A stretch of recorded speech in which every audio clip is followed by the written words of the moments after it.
नमस्कार दोस्तों, आज हाजिर हैं विक्रम बेताल की 5वीं कहानी लेकर। आशा करते हैं कि आपको हमारी कहानियाँ पसंद आ रही होंगी। तो चलिए सुनते हैं ज़्यादा ना देर करते हुए। आज कहानी का शीर्षक है ज़्यादा पापी कौन।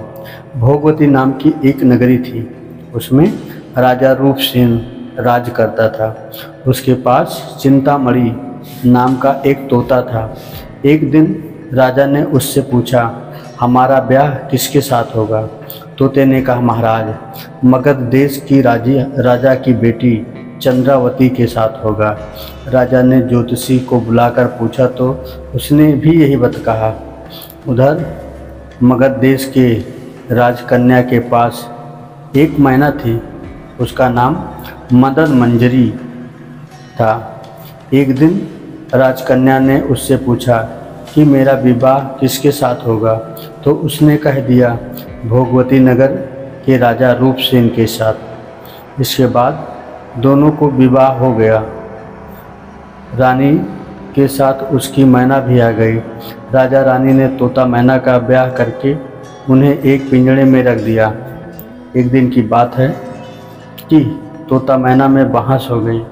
मैना ने कहा, आदमी बड़ा पापी, दगाबाज और अधर्मी होता है। तोते ने कहा, स्त्री झूठी, लालची और हत्यारी होती है। दोनों का झगड़ा बढ़ गया तो राजा ने कहा, क्या बात है, तुम आपस में क्यों लड़ते हो? मैना ने कहा, महाराज, मर्द बड़े बुरे होते हैं। इसके बाद मैना ने एक कहानी सुनाई।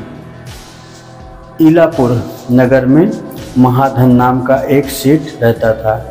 विवाह के बहुत दिनों के बाद उसके घर एक लड़का पैदा हुआ। सेठ ने उस लड़के को बड़ी अच्छी तरह से लालन पालन किया, पर लड़का बड़ा होकर जुआ खेलने लगा।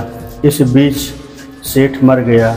लड़के ने अपना सारा धन जुए में खो दिया। जब पास में कुछ ना बचा तो वह नगर छोड़कर चंद्रपुरी नामक नगरी में जा पहुंचा। वहां हेमगुप्त नाम का साहूकार रहता था। उसके पास जाकर उसने अपने पिता का परिचय दिया और कहा, मैं जहाज लेकर सौदागरी करने गया था।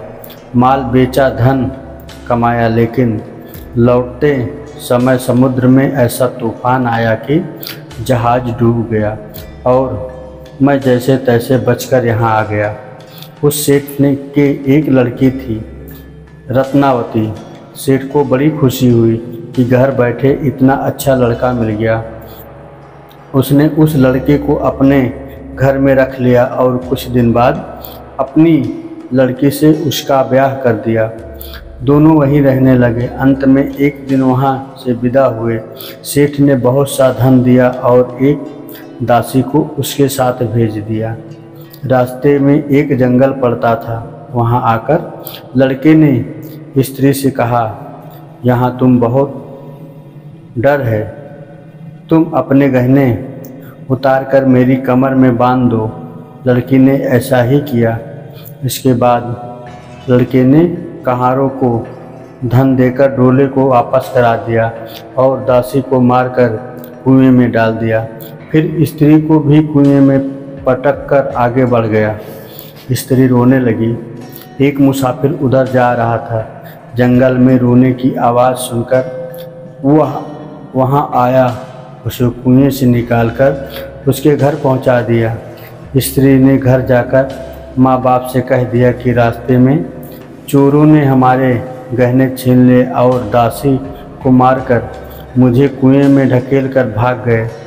बाप ने उससे ढाढ़स बंधाया और कहा, तो चिंता मत कर, तेरा स्वामी जीवित होगा और किसी दिन आ जाएगा। उधर वह लड़का जेवर लेकर शहर पहुंचा तो उसे जुए की लत लगी थी। वह सारे गहने जुए में हार गया। उसकी बुरी हालत हुई तो वह यह बहाना बनाकर कि उसके लड़का हुआ है, फिर अपने ससुराल चला। वहां पहुंचते ही सबसे पहले उसकी स्त्री मिली। वह बड़ी खुश हुई।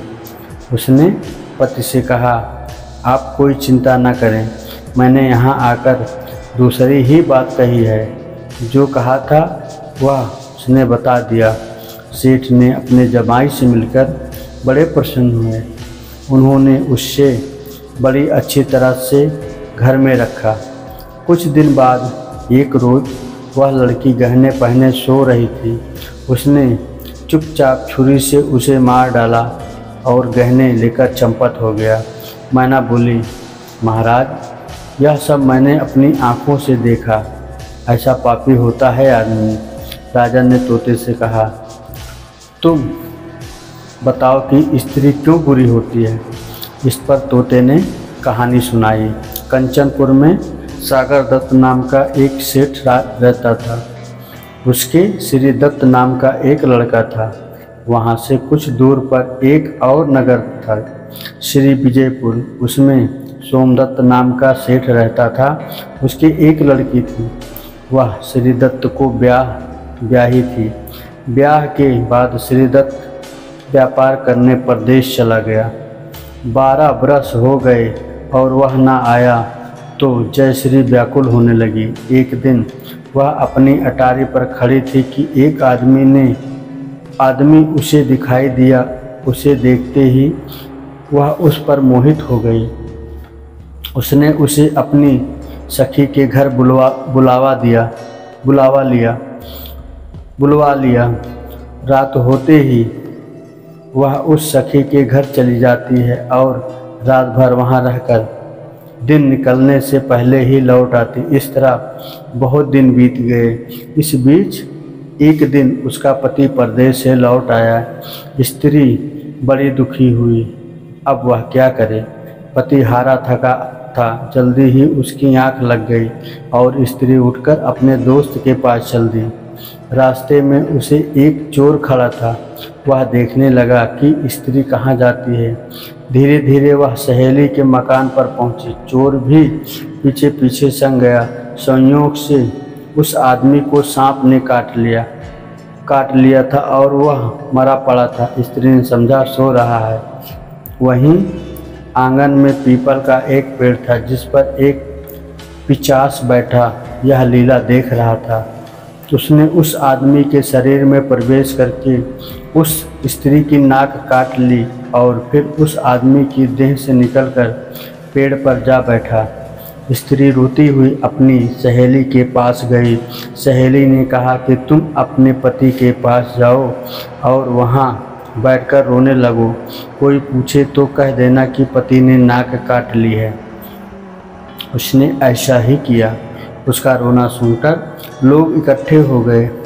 आदमी जाग उठा और सारा हाल मालूम हुआ तो वह बड़ा दुखी हुआ। लड़की के बाप ने कोतवाल को खबर दे दी। कोतवाल उन सबको राजा के पास ले गया।